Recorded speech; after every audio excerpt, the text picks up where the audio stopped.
അക്സറു അദാബിൽ ഖബരി മിനൽ ബൗൽ, ഖബറിലെ ശിക്ഷയിൽ അധികവും മൂത്രത്തിന്റെ പേരിലാണ്. ശുദ്ധി വരുത്താത്തത് നമ്മളെ സമൂഹം ഏറ്റവും അധികം ശ്രദ്ധിക്കേണ്ട ഒരു വിഷയമാണത്. തിരക്കൊന്നും അവിടെ പാടില്ല. അവിടെ പറയുന്ന നിബന്ധനകളും കാര്യങ്ങളൊക്കെ നല്ലോണം പരിഗണിച്ച് വേണം ശുദ്ധി വരുത്താൻ.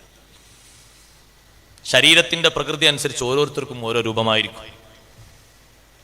ചിലർക്ക് ഒരൊറ്റ ഇരുത്തത്തിൽ തന്നെ മൂത്രം മുഴുവനായിട്ട് പോയിക്കൊള്ളണമെന്നില്ല. അവരൊക്കെ വേണ്ട രൂപത്തിൽ ഇസ്തിബ്റാ നടത്തണം.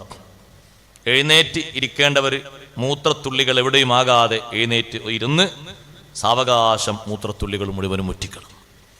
പെട്ടെന്ന് എല്ലാം കഴിഞ്ഞു എന്ന് കരുതി നമ്മൾ തിരിച്ചു പോരുന്ന സന്ദർഭത്തിലാണ് ബാക്കിയുള്ളതൊക്കെ നിസ്കരിക്കാൻ പോകുന്ന ആ ഡ്രസ്സിലേക്ക് അല്ലെങ്കിൽ ആ ശരീരത്തിലേക്ക് ഒന്നോ രണ്ടോ തുള്ളിയായിട്ട് ആ നനവൊന്നും ബോധ്യപ്പെടാണ്ടാകൂല തെറിച്ചു വീഴുന്നത്.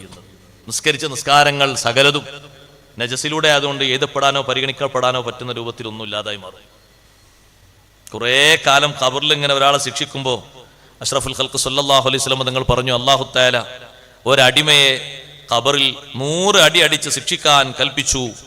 അങ്ങനെ ആ മനുഷ്യനെ കുറേ കാലം അങ്ങനെ ശിക്ഷിച്ചു കൊണ്ടിരിക്കുമ്പോൾ ഒരു ദിവസം അദ്ദേഹം ചോദിച്ചു മലക്കുകളോട്, ലിമാദാ ജലത്തുമൂനി, എന്തിനാ നിങ്ങൾ എന്നെങ്ങനെ അടിക്കുന്നത്? ഓരോ ദിവസവും 100 അടി ഇങ്ങനെ അടിക്കുകയാണ്. അപ്പൊ മലക്കുകൾ പറഞ്ഞ മറുപടി, ഇന്നക സ്വല്ലൈത സ്വലാതൻ ബിഗൈരി തഹൂർ, ശരിയായ ശുദ്ധി വരുത്താതെ ഒരു നിസ്കാരം നീ നിസ്കരിച്ചില്ലേ, ഒരു നിസ്കാരം നീ നിസ്കരിച്ചില്ല ശരിയായ ശുദ്ധി വരുത്താതെ. മലക്കുകൾ കൊടുത്ത മറുപടിയിൽ ഒന്നാമത്തത്, ശുദ്ധി വരുത്താതെയാണ് നിന്റെ നിസ്കാരം. ശരിയായ നിലക്ക് നമ്മൾ ശ്രദ്ധിക്കണം. കുളിച്ച് ശുദ്ധി വരുത്തേണ്ട ആളുകൾ നിയ്യത്ത് മറക്കാതെ, കുളിയുടെ ഭാഗങ്ങൾ ഷർത്തും ഫർളും ഒന്നും മറക്കാതെ കൃത്യമായിട്ട് നിർവഹിച്ചുകൊണ്ട് വേണം നിസ്കാരത്തിലേക്ക് നിൽക്കാൻ. വളരെ സൂക്ഷ്മതാ വിഷയത്തിൽ വേണം. അലി ബിൻ അബി ത്വാലിബ് റളിയല്ലാഹു അൻഹു ഏറ്റവും അധികം പേടിയോടെ നിർവഹിക്കുന്ന ഒന്നാണ് ഗുസ്ലുൽ ജനാബ, ജനാബത്തിന്റെ കുളി. അത്ര പേടിയുള്ള ഒരു കാര്യം അലി റളിയല്ലാഹു അൻഹു വേറല്ല. ജനാബത്തിന്റെ കുളി വളരെ കാര്യഗൗരവത്തോടെ നിർവഹിക്കുന്ന ഒരു അമലാണ്.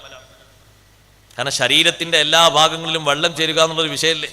നമുക്ക് നനഞ്ഞു തോന്നും, എന്നാലും അവിടെ സൂക്ഷ്മത പാലിച്ചുകൊണ്ട് എല്ലാ ഭാഗങ്ങളും ഒന്ന് നോക്കി, ഒന്ന് വെള്ളം ചേരാത്തിടത്തൊക്കെ വെള്ളം ചേർത്തി നല്ലവണ്ണം ശ്രദ്ധിച്ച് നല്ലൊരു മനസ്സിനൊരു നല്ല ഉറച്ച വിശ്വാസം വരുന്നവരെ ആ രൂപത്തിൽ കാര്യങ്ങളൊക്കെ നിർവഹിച്ച് എന്തെങ്കിലുമൊക്കെ ആയിട്ട് കാട്ടിക്കുട്ടിയെ പോരാ. ഉളുവൊക്കെ എടുക്കുമ്പോൾ ഉളുവിന്റെ ഫർള് വീടാൻ ചില ഭാഗങ്ങൾ നിർബന്ധമായിട്ടും കഴുകണമെന്ന് പറഞ്ഞത് അതാ തൊഹൂറില്ലാതെ നിസ്കരിച്ചു എന്നാ പറഞ്ഞത്. നീ എടുത്ത ഉളുവായിട്ടില്ല, കുളിച്ച കുളിയായിട്ടില്ല.